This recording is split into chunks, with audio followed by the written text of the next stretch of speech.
رزاق جو ہے وہ ایک طریقے سے اس کے اوپر مبالغے کا صیغہ ہے۔ رزاق مبالغے کا صیغہ ہے، بہت زیادہ رزق دینے والا۔ دیکھیں بات اللہ کی جو یہاں ہو رہی ہے صرف ارتھ کی نہیں ہے، پوری کائنات کا وہ رازق ہے۔ رب العالمین، یونیورس اللہ تھا اور اس سے پہلے کوئی چیز نہ تھی۔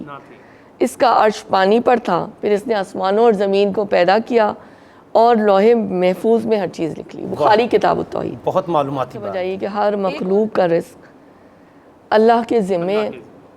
ہم اپنی تعلیم، تربیت، ٹریننگ، کوشش، لگن، محنت انت تک کرتے رہیں، سستی نہیں کریں، کاہلی نہیں کریں، اور پھر اللہ کے ذمے چھوڑ دیں۔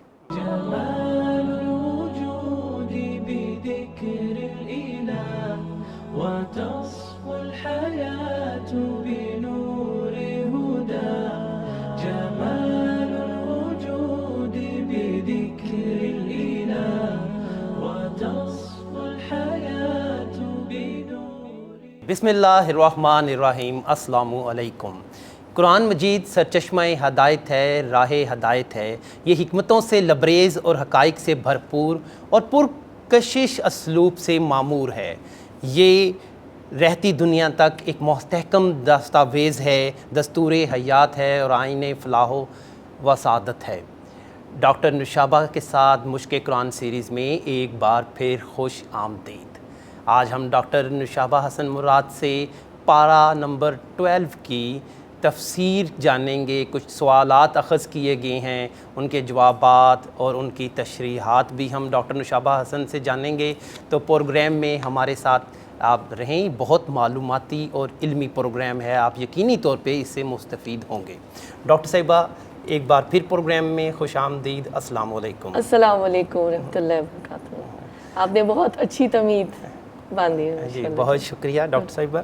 ڈاکٹر صاحبہ، اللہ تعالیٰ تمام مخلوقات کو رزق فراہم کرتا ہے، رب العالمین ہے۔ اس سے اللہ کی ہمہ گیر قدرت جو ہے، اس کے بارے میں ہمیں کیا معلوم ہوتا ہے؟ جی، اس کا تو جیسے ہم آج پارہ 12 کا آغاز ہی اسی حوالے سے ہو رہا ہے، اور آیت کی تلاوت ابھی آپ لوگ سنیں گے اور میں ترجمہ آپ کے سامنے اس کا رکھتی ہوں آپ کے جواب کی صورت میں۔ بسم اللہ الرحمن الرحیم۔ وما من دابة في الأرض إلا على الله رزقها ويعلم مستقرها ومستودعها كل في كتاب مبين۔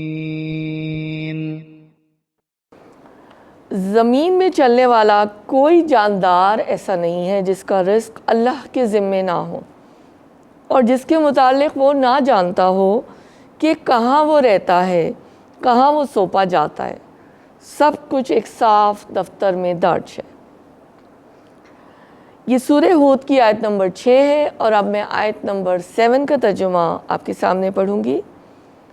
اور وہی ہے جس نے آسمانوں اور زمین کو 6 دنوں میں پیدا کیا، جبکہ اس سے پہلے اس کا عرش پانی پر تھا، تاکہ تم کو آزما کر دیکھے کہ کون بہتر عمل کرنے والا ہے۔ اب اگر اے محمد صلی اللہ علیہ وآلہ وسلم تم کہتے ہو کہ لوگوں مرنے کے بعد تم دوبارہ اٹھائے جاؤ گے، تو منکرین فوراً بول اٹھتے ہیں کہ یہ تو سری جادوگری ہے۔ اب آپ یہ دیکھیے کہ یہ جو 2 آیات ہیں بیسیکلی خاص طور سے آیت نمبر 6، اس میں رزاقیت کا مضمون ہے۔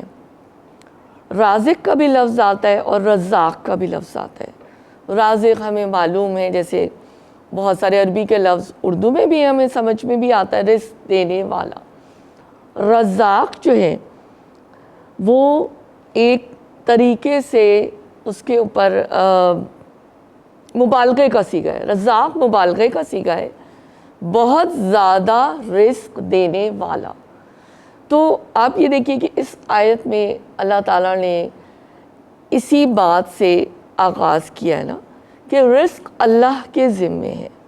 آیتوں کو ساتھ لے کے چلوں گی اور دونوں کو ہی ہم سمجھنے کی کوشش کریں گے کہ اللہ تعالیٰ کیا کہنا چاہ رہے ہیں. اچھا اب دیکھیں ہمیں یہ معلوم ہے کہ اللہ خالق ہیں. اللہ تعالیٰ ہمیں پھر ہمارا انتظام بھی کرتے ہیں. وہ ہمارے رازق جو ہم نے بات کی وہ ہمارے پرووائڈر بھی ہیں, ہمارے سسٹینر بھی ہیں اور ہمارے چیریشر بھی ہیں, کیونکہ وہ ہم سے بہت محبت کرتے ہیں نا. تو ایسا کیسے ہو سکتا ہے کہ ایک کالی چٹان پر ایک کالے رنگ کی چوٹی بیٹھی ہوئی ہے اور اس کو رزق نہ ملے؟ اللہ تعالیٰ کو اس کا بھی معلوم ہے کہ وہ کہاں پر ہے. لیٹ الون کہ اللہ کو یہ علم ہے کہ ایک چڑیا کا گھونسلہ ہے, ایک کیڑے کا بل ہے, ایک یعنی اس کو کس طرح سے سامان زیست پہنچانا ہے. اس کو ہر آن خبر ہے کون جاندار کہاں رہتا ہے, چاہے وہ سمندروں کی میلوں گہرائیاں ہوں, چاہے وہ آسمانوں کی عطا اونچائیاں ہوں, بلندیاں ہوں, چاہے وہ صرف ارتھ پلینٹ نہیں ہے. دیکھیں بات اللہ کی جو یہاں ہو رہی ہے صرف ارتھ کی نہیں ہے, پوری کائنات کا وہ رازق ہے, رب العالمین, یونیورس, جو کہ ہمیں نہیں بھی معلوم. تو کس وقت کس کی زندگی رہنی ہے, رزق کے اندر دیکھیں یہ بھی تو آ جاتا ہے نا. رزق کے اندر صرف زندگی نہیں ہے, رزق کے اندر اس کی تمام اس کی جو جتنا اس نے وقت گزارنا ہے, کیا اس کو یعنی صرف کھانے پینے سے اس کا تعلق نہیں ہے, کیا اگر انسان ہے اس کو کتنا علم ملنا ہے, کتنے اس کو ٹیلنٹ ملنے ہیں, کتنی صلاحیتیں ملنی ہیں, کون سے اس کو اہل عیال کے افراد ملنے ہیں, کیا کیا اس نے جو ہے مار کے سر کرنے ہیں, یعنی وسیع و عریض یہ سارا کچھ رزق ہے جو کہ ہمیں پہلے ہی سبق مل جاتا ہے جب ہم سورہ بقرہ شروع کرتے ہیں. وہاں پہ جب بات آتی ہے کہ ہم ان کو بھی رزق دے رہے ہیں, تو رزق تو بڑی ہی ایک ہم جہتی ایک ٹرم ہے جس کے اندر اتنا کچھ آ جاتا ہے. اگر تو ہم یہ سوچیں کہ یہ ہمارے ہاتھ میں ہے اور یا کوئی لیڈر یا کوئی رہنما یا کوئی شخص, کوئی باس, وہ یہ سمجھتا ہے کہ یہ میرے ہاتھ میں, تو ایسا نہیں ہو سکتا. دیکھیے ہمارا ایمان کتنا پختہ ہوتا ہے نا, اتنے آسان الفاظ ہوتے ہیں. اب میں اپنے سننے والوں کو بھی یہ کہوں گی, اور صرف تھوڑی سی دیر چند لمحے غور کرنے کی بات ہوتی ہے اور اللہ صاف کہہ رہے ہیں کہ رزق جو ہے وہ اللہ کے ذمے ہے اور اللہ کو سب پتہ ہے. ایوری تھنگ از ریٹن, صاف دفتر میں درج ہے, تقدیر میں سب کچھ لکھ دیا گیا. اللہ تعالیٰ نے جو تخلیق کی بات کی 6 دنوں میں, پھر کہا کہ اس کا عرش پانی پر تھا, اور جیسے سورہ ملک میں بھی کہا کہ اللہ نے تمہیں پیدا ہی اسی لیے کیا, وہ دیکھنا چاہتا ہے کون تم میں سے کیسے عمل کرتا ہے.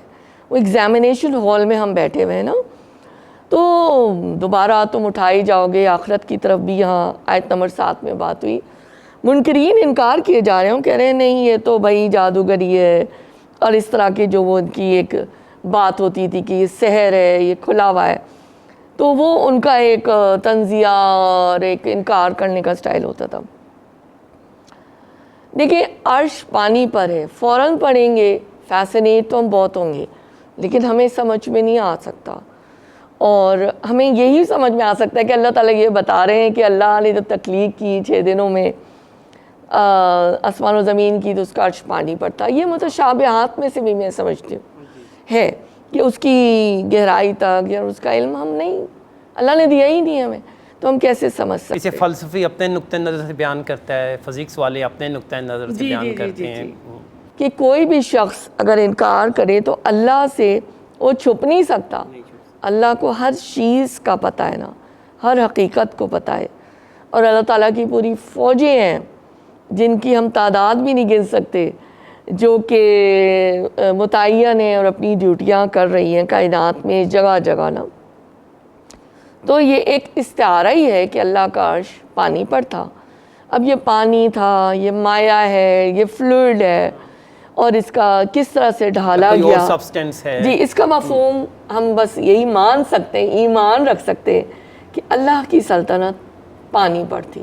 واہ. تو مجھے میں ایک حدیث مختصر سی پڑھ کر اور پھر ہم یہ دیکھ لیتے ہیں کہ ہمیں ان صرف 2 آیات میں سے کیا بات سمجھ میں آ رہی ہے.